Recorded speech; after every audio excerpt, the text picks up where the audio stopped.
Hello everyone, welcome back to my channel. तो मैं आज आपको 20 सितंबर के आपको द हिंदू की शॉर्ट नोट में क्या लिखना है ये बताने वाली हूँ। चलिए देखते हैं। डेथ पेनल्टी के बारे में बात करते हैं। सुप्रीम कोर्ट ने डेथ पेनल्टी को लेके कहा है कि ये तभी इम्पोज करना चाहिए जब rarest of the rarest case हो। ठीक है, तो हमें ये याद रखना है, मैंने हाईलाइट भी किया है, rarest of the rarest case हो तब लगाने की ज़रूरत है। और trial court themselves, trial court की बात की गई है, कैन होल्ड कंप्रहेंसिव इन्वेस्टिगेशन, एक कंप्रहेंसिव इन्वेस्टिगेशन करने की ज़रूरत है। फैक्टर जो भी रिलेटेड हैं अब ब्रिंगिंग वगैरह से, तो उस चीज़ को कि क्या ब्रिंगिंग रही, ठीक है, डेथ पेनल्टी के दौरान ये देखना है क्या ब्रिंगिंग रही, एजुकेशन कैसा रहा, सोशो इकोनॉमिक कंडीशन कैसे थे, ठीक है, an offender before deciding punishment, ये ना करना है तब डिसाइड करने से पहले पनिशमेंट को। ठीक है, तो ये चीज़ बोली गई है डेथ पेनल्टी से रिलेटेड, आज जो फर्स्ट पेज पे ही हमारा था। उसके बाद हम दूसरे आ जाएंगे। Ethereum merge for the future of crypto currencies, हमारे न्यूज़ में जो आया है उसमें हम बात करेंगे क्रिप्टो करेंसी। पहले क्रिप्टो करेंसी और क्रिप्टो माइनिंग से रिलेटेड बात कर लेते हैं। क्रिप्टो करेंसी क्या है? डिजिटल करेंसी होती है, इसको आप वर्चुअल भी कह सकते हैं, वर्चुअल करेंसी भी कह सकते हैं। एग्जाम्पल इसका है बिटकॉइन। ठीक है, पीयर टू पीयर नेटवर्क रहता है जिसको ब्लॉकचेन कहते हैं, क्योंकि मन में आता होगा ना कि इथेरियम ब्लॉकचेन, तो ये भी होगा ना कि ब्लॉकचेन क्या है, बहुत लोग को नहीं पता होगा। जो पीयर टू पीयर नेटवर्क होता है उसे ब्लॉकचेन कहते हैं। ठीक है, इथेरियम ब्लॉकचेन से रिलेटेड बात कर लेते हैं। New way of processing transaction, एक न्यू वे है, एक नया तरीका है प्रोसेस करने के लिए ट्रांजैक्शन को। Could change nature of crypto and Web3, ऐसा भी है कि ये चेंज कर, अब देखिए उनके लिए इम्पॉर्टेंट है जो क्रिप्टो में मतलब इन्वेस्ट करते हैं या उससे रिलेटेड है, उनके लिए ये इम्पॉर्टेंट है जानना, क्योंकि ये क्या कर सकता है, चेंज कर सकता है नेचर क्रिप्टो और वेब3 का। ठीक है, डेवलपर्स जो हैं proof of stake, proof of stake का क्या है, कंसेशन मैकेनिज्म है जो कि कट करता है इथेरियम एनर्जी कंजप्शन 99.95% तक। ठीक है, तो इथेरियम ब्लॉकचेन से रिलेटेड बात की जा रही है। इथेरियम ब्लॉकचेन एक क्या है, इथेरियम क्या है, एक प्लेटफॉर्म है, ठीक है, वर्चुअल करेंसी का। ओके, इथेरियम जो है मोस्ट यूज प्लेटफॉर्म है डेवलपर्स के लिए। ठीक है, ये सब बारे में यहाँ पे बात करी गई है। और क्या जानना है, smart contract and even crypto tokens के लिए भी इसका यूज़ किया जाता है। ठीक है, इथेरियम ब्लॉकचेन का। Market capitalisation, ether is only second to Bitcoin. देखो, तो मार्केट कैपिटलाइजेशन के अकॉर्डिंग अगर देखा जाए तो जो ईथर है वो सेकेंड पे आता है, मतलब पहले पे बिटकॉइन, उसके बाद ये आता है ओनली सेकेंड आफ्टर बिटकॉइन। ठीक है, कॉमन सेंटर क्या है माइनिंग के, वो इंक्लूड करता है। जैसे चाइना भी, अभी तो चाइना ने बैन कर दिया है, पहले चाइना भी थी बिफोर और नियर टोटल क्रिप्टो बैन, अभी तो उसने बैन कर दिया है, पर चाइना भी इसमें थी। ठीक है, उसके बाद यूएस है, रसिया है, कजाकिस्तान है। ठीक है, कंट्रीज़ हैं चीप इलेक्ट्रिसिटी रेट और कोल्डर क्लाइमेट जो इनका है वो भी यूज़ करती हैं।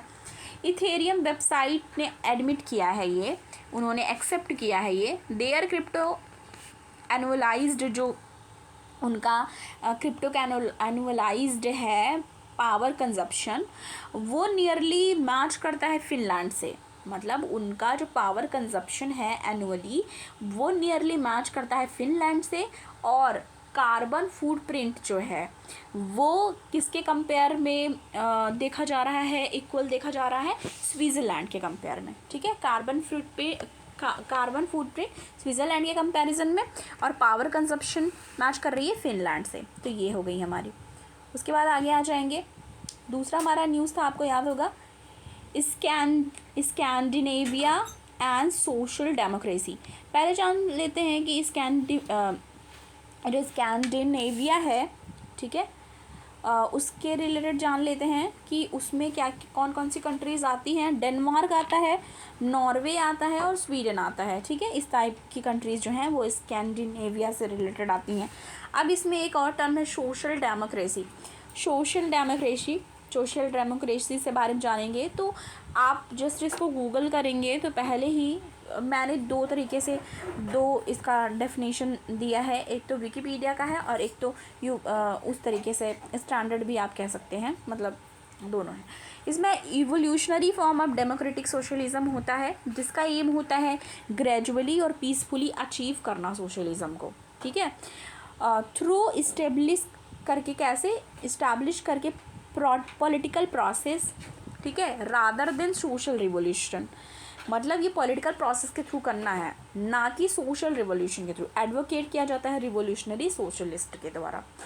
दूसरा मैंने क्या लिखा है, ये ज़्यादा कई लोग को वो अगर नहीं समझ में आए तो ये आएगा, social democracy is government system, एक टाइप का है। सिमिलर वैल्यू होता है सोशलिज्म के ही जैसा, but with in capitalist framework, ठीक है। और ये रिकॉग्नाइज किया जाता है लिबर्टी, इक्वालिटी एंड फर्टिनिटी को। इसको कह सकते हैं यूनियन ऑफ ट्राइनिटी। तो इससे इतना ही जानना था इसमें कि क्या है। अभी प्रीलिम से रिलेटेड पूछ ले, स्कैंडिनेवियन कंट्रीज़ कौन सी हैं तो आप जान जाएंगे, डेनमार्क, नॉर्वे, स्वीडन ऑप्शन में अगर रहा। और प्लेसेस इन न्यूज़ टाइप ये समझ सकते हैं। सोशल डेमोक्रेसी को जान सकते हैं क्या है। इसेंशियल प्रैक्टिस डॉक्ट्राइन क्या है, ठीक है। इसेंशियल प्रैक्टिस डॉक्ट्राइन, ये हिजाब से रिलेटेड जो न्यूज़ आज आया है उसमें इसेंशियल प्रैक्टिस डॉक्ट्राइन उससे निकल के आता है, जो हमें जानना है।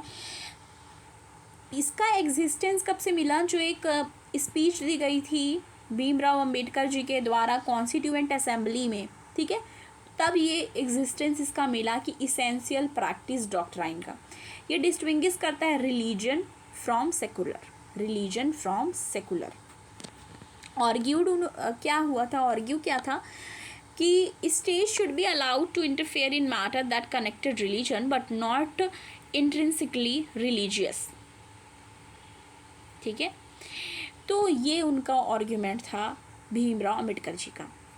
अब देखिए सुप्रीम कोर्ट ने शिरूर मुट जो केस है उसमें भी जिक्र किया है, इसेंशियल शब्द का जिक्र हुआ था, इसेंशियल एस्पेक्ट ऑफ रिलीजन। जो इसेंशियल एस्पेक्ट्स हैं ना, कौन से इसेंशियल एस्पेक्ट हैं रिलीजन के, उससे रिलेटेड भी बात की गई थी शिशुर जो केस है उसमें।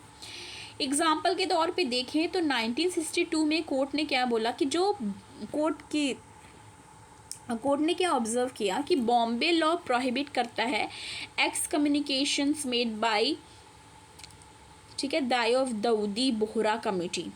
जो दाऊदी बोहरा कमेटी है उसका जो है वो प्रोहिबिट करता है बॉम्बे लॉ।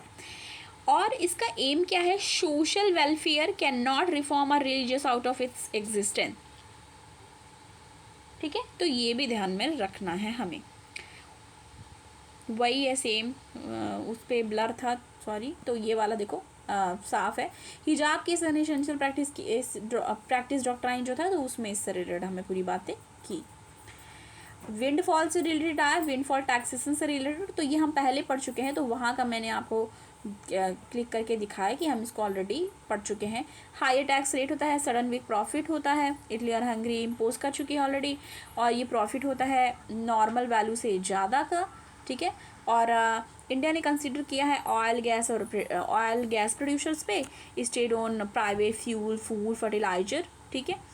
और globally oil and gas produce 8 years high due to Russia Ukraine war, तो जो कंडीशन थी तो उससे रिलेटेड हमारा ये रहा। ओके, तो ये था हमारा आज का द हिंदू का एनालिसिस। पसंद आया आपको वीडियो को लाइक कीजिए, ज़्यादा से ज़्यादा शेयर कीजिए, चैनल पर नया है सब्सक्राइब करना ना भूलें। मिलती हूँ आपको नेक्स्ट वीडियो के साथ। Thank you.